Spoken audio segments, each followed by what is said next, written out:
Today I'm going to talk about a very important detoxification tool. Please watch my video up to the end as I'm going to share very important information throughout this video. Please do not forget to like my videos, share them with your friends, and also please subscribe to my channel so that you can be notified about my newly updated videos. So today let's know more about coffee enema. You may be drinking the coffee on a regular basis, but do you know that when you put the coffee from the back end, it has a totally different effect on the human body. Research shows that coffee enema is a very important tool for complete cellular rejuvenation. You will ask me, why coffee enema? Every day we are bombarded with chemicals, pesticides and pollutants, toxins from various sources. To protect from these attacks and to keep yourself healthy, you may be doing cleansing, juicing. To do it more effectively, your body needs extra energy. In most of the chronic diseases, the liver is not able to perform at its best. Coffee enema cleans the liver. If you have chronic illness like migraines, headaches, depression, parasites, after taking coffee enema, parasites are expelled, headaches goes away, skin becomes radiant, excess fat melts away, inflammation is reduced, gas, bloating, constipation will vanish. So it is a wonderful tool for detoxification. Enemas are useful for absorbing different substances through anal route. There are many different types of enemas, but one of the most effective enemas is coffee enema. The coffee enema is used primarily for detoxification of liver and gallbladder. Coffee enema is a powerful way of cleansing the blood via the gut wall. Coffee enemas support the liver function, dilute the blood and dilate the blood vessels, and it reduces the inflammation of the intestines and enhances the glutathione, which is a master antioxidant. Supply of glutathione decreases as you get older. Your body cannot create enough, and as the glutathione levels decrease, you have poor health. When glutathione levels decrease, people suffer from diabetes, cancer, hepatitis, Parkinson. So coffee enema increases glutathione production and you can feel many-fold increase in your energy levels. Enemas are excellent pain relievers. Enemas promote a sense of relaxation, reduce pain significantly, and promote well-being by stimulating parasympathetic response. You feel significant changes in your thought patterns, mood, sleep and energy. The intestines are connected to the liver via hepatic portal vein. So when you take coffee enema, the coffee stimulates the liver, which releases toxins along with the bile. If you are taking any type of enemas, you should take 3 juices per enema to compensate for any mineral loss. Now let us see what you will require.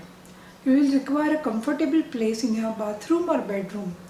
You will need to spread a thick rug covered with a towel, a pillow for resting your head, and you will require a phone or clock to keep the time. You may read a book or listen to the music while you hold your enema. You will require some wipes to keep you dry. Also you will require some lubricant like coconut oil or castor oil. Please do not use petroleum jelly or other commercial lubricants or any chemicals. If you are taking enema on your bed, make a place to keep your enema pot or to hang the enema bucket. Also cover your bed with a waterproof sheet and keep the towel on it. You will require a flannel cloth to cover the hot water bag so that you don't burn your belly.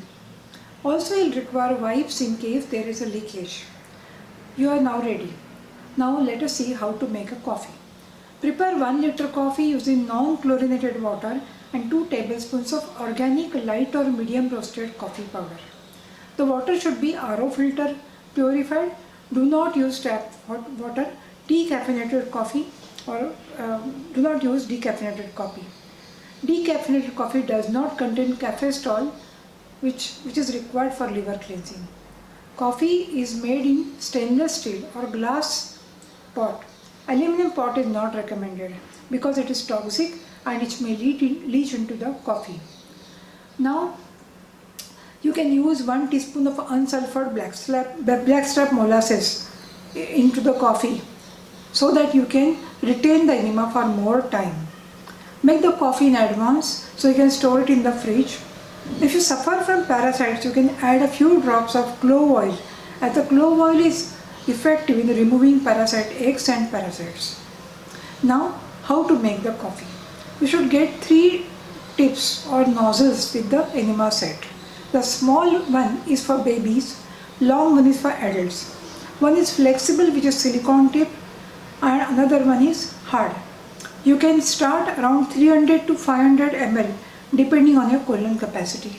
But don't force yourself. Initially, you can take what is you're comfortable with, and as the colon will get clear of the old accumulations, you can hold the enema for more time and take more quantity. As the accumulated mucoid plaque is eliminated, your colon capacity will gradually increase. You may take a warm water enema before coffee enema to expel the dirty accumulations in the colon, and coffee enema is best used as body temperature. It should not be too hot, otherwise you will burn yourself. Lie on your left side and lubricate the tube and anus with castor oil or coconut oil. Apply castor oil in your belly, especially at the right side where your liver is located. Keep a hot water bag ready. Keep a flannel cloth on the hot water bag so that you will not burn. Now the clip is inserted and the coffee may leak. Now release the stopper. If the coffee is not coming out of the nozzle, look for the air which is trapped inside the tube. First release the knob and check the coffee coming out of the nozzle. Take a deep breath and then insert the nozzle in your rectum. Take a hot water bag on the right side of your body and lie on the right side. The clip decides the speed with which you put coffee inside your sigmoid colon. If you feel too much pressure, reduce the nozzle. You can enjoy music or read, or you can do some abdominal massage. Retain the coffee for 10 to 12 minutes. When you are holding the coffee enema in your colon, the entire body supply passes through the liver every 3 minutes, picking up the toxins and poisons from the tissues. These toxins are then released through the bile ducts due to the stimulation of the caffeine. Do some deep breathing to keep you more relaxed so that the entire enema process becomes easy. Sometimes it is difficult to retain the enema if you have gas trapped inside your colon. Gas stops the enema from getting into the colon. When that happens, start by infusing a small amount and then release as soon as you get the urge. Once gases come out, you can then next retain the coffee for longer period. If there is some irritation in the colon, dilute the coffee with chamomile tea, which is very soothing to the colon. Do not hold the enema longer than 15 minutes as the released toxins will get reabsorbed in the body. If nothing comes out, you may be dehydrated. Drink a glass of water before. You should take the enemas first thing in the morning when the colon is empty. If you feel jittery, reduce the dose. You may require 2-3 enemas. Do not do coffee enemas after 3 p.m. because you may have trouble sleeping. It is critical that you should do enemas when your stomach is empty, as the body cannot do digestion and detoxification at the same time. Now, you have to clean the equipment after you do the enema. Wash your enema pot with soap and water and let it run through the tube. If the tube is not getting clean properly, press it with finger and squeeze it. The dirt will come out easily. You can also wash with hydrogen peroxide solution to kill the bacterial growth and pathogens. Bacteria grow rapidly in the tube, so regular cleansing of the tube is very, very important.